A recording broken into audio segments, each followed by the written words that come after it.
All right, time for Sam McKewon, the Omaha World-Herald, who joins us now on the Prairie Flower Casino Zone hotline. Good morning, Sam. Hey, good morning. How are you guys? Good. When do you leave for Los Angeles? Friday. All right. Just like Nebraska. Yeah, I mean, you flying on the plane with them? No. That'd be wild. No, I don't get to be on. I don't get to be on the. What do they call those nice seats? I don't get those. Yeah, that's where the players are always up front, and the staff and the media are in the back.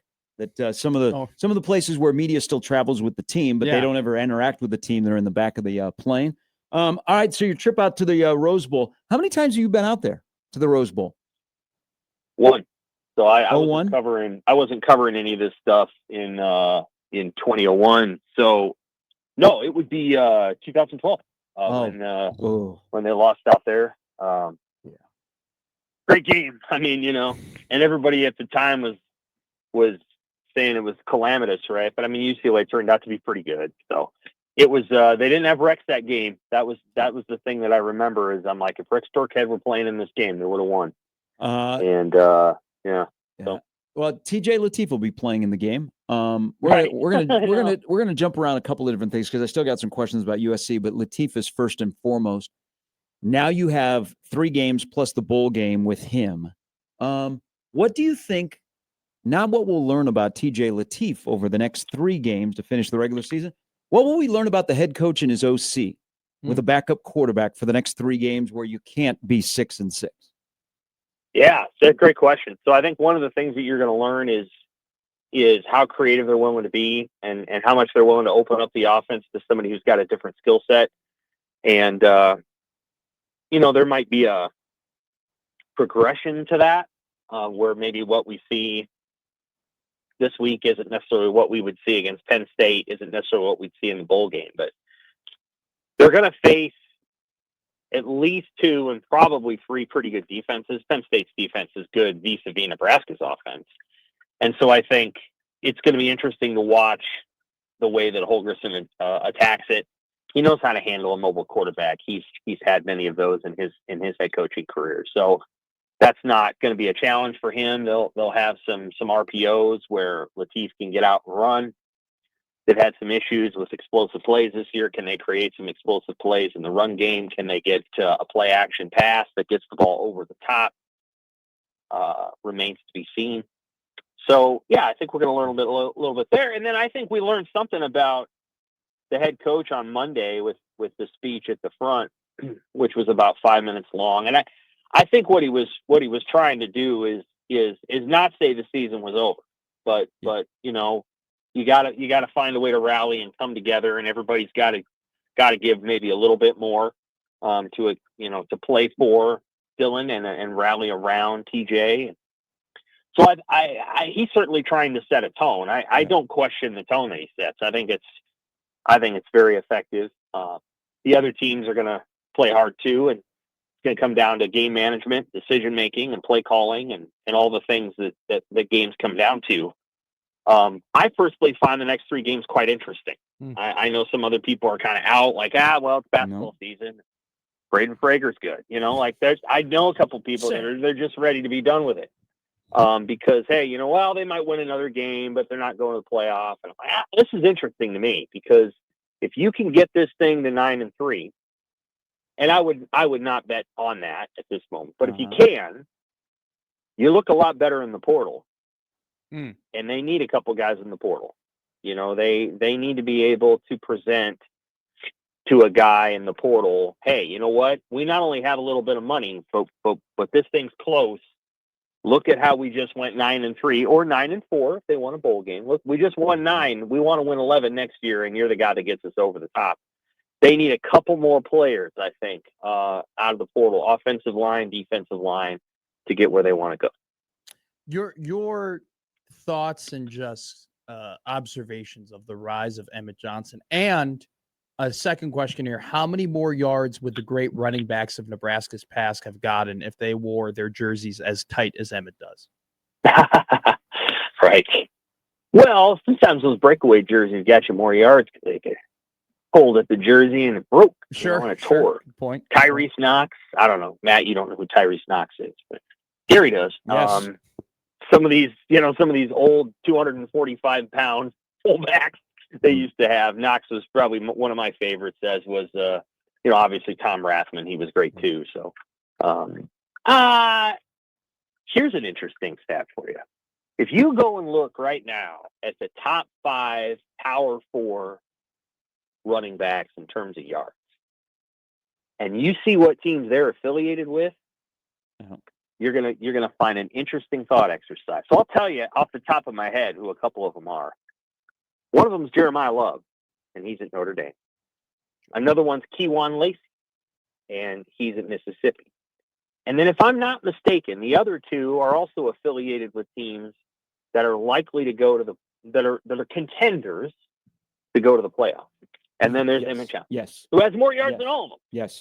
So, if I were to tell you that Emmett Johnson was going to be the Big Ten running back of the year and a potential Doak Walker finalist, which he could be, what would your response back to me be? Well, your response back to me would probably be, well, there must be in the college football playoff. Mm-hmm. And their offensive line is just rolling people. Right. Like, you'd be like, oh, boy. Mm-hmm. And the reality is that's how good of a season he's having. He's having the kind of season that college football playoff running backs have, and he's having it with an offense that, is working hard but struggling in some areas. And when we stand at the end of the season and cast our gaze back, I don't know what their record's going to be, but they'll be in a bowl game of some sort that's not New York. I think what we'll say is this team still has to find the right ingredients for offense, that they're just still not quite right there. Yeah. They have good receivers. They have a running back who's going to be all Big Ten, but it doesn't quite fit together. And how can they get that thing completely right for next year? Because this was a mediocre offense against Cincy, and it was a mediocre offense in the Big Ten. And it was great for 2 games against 2 very overmatched foes. But other than that, it's been mediocre, and that they're paying people a lot of money for it to be better than that. So they got to figure that out. Emmett Johnson's had a great year. They need to get Emmett Johnson help. They need another running back in the room.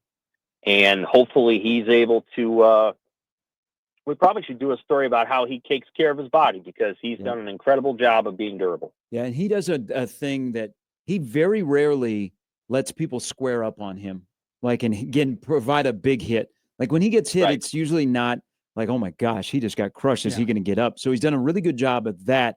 But he's so slippery, and he turns. And, I mean, there's going to be that one time where he's going to turn into the wrong linebacker, and he's going to drill him into the turf.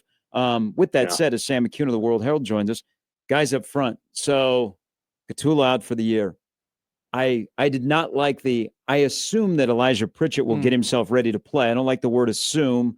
I mean, that's just kind of like, okay, we're a little bit frustrated. You have Corcoran, but then he started to mention some guys that we haven't heard much from. Is this last 3 games going to be where Nebraska's inability to just bang, bang, bang recruit tackles is going to catch up to them? It could. Right now they're at Tyler Knack and Turner Corcoran.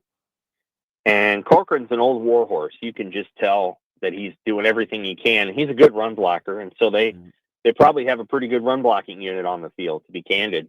They can block with him. And Knack is over there at right tackle. He was functional on Saturday. I don't think he was too bad. But if either one of them gets banged up, and Corcoran again is an old warhorse. I mean, he is banged up, playing on one. Yeah, he's playing on a bum, whatever. Then you're getting down into Preston Taumua, who came here as a guard, and probably that's his best position. And Grant Bricks, who has moved from tackle back to guard, now he's to tackle again. And Bricks, by all accounts, should be ready. I mean, he was a highly rated recruit. Taumua should, but he's a guard. He's a 335-pound guard that might play tackle. I mean, they haven't been able to. Grant Seagren made the offseason decision to leave and transfer to Oklahoma State. Now he's back in the portal. I'll be curious to see if he comes here. He would have been starting for the last 5 weeks if he had stayed in Nebraska. So my sense is he probably left because they signed Elijah Pritchett. Mm-hmm. and Pritchett hasn't turned out the way they'd hoped. And that happens sometimes. It's not perfect. It's not really anybody's fault. But, I think they've got to figure out the tackle position. And, you hate to see Gatula get hurt. You hate to see Prohaska get hurt. But they've figured it out up to this point. They haven't been great at tackle, but they haven't been, outside of a couple of games, they've been able to manage it. I think the larger issue is just got to be able to continue to put more skilled guys on the field. How are those, how do you get Cortez Mills and Clark and Smith and Carter Nelson? And, these are all players that you want to continue to see get on the field. They've rolled with their top three receivers and their number one tight end. I mean, Harburg even hasn't gotten a lot of opportunities. And so, they have moved to an offense where half of the plays are giving it to Emmett, and not because they're just trying to be conservative. That's the best option. Mm-hmm. Their pass game has to get figured out. They got to get better there, and they have to get more explosive. They've been too much of an offense in recent weeks that's just dinking and dunking underneath and trying to do the best they can to matriculate the ball down the field. They look like the 90 Chiefs with Steve DeBerg. And, they don't look like the team that I think people thought they were going to be offensively. They thought they were going to throw it downfield and it was going to be a big show, and it just hasn't been that. So, Sam, you talk about throwing the ball down the field. Dylan Raiola this season, when throwing outside of the numbers, 10-plus yards, is 22 of 47 completions to attempts.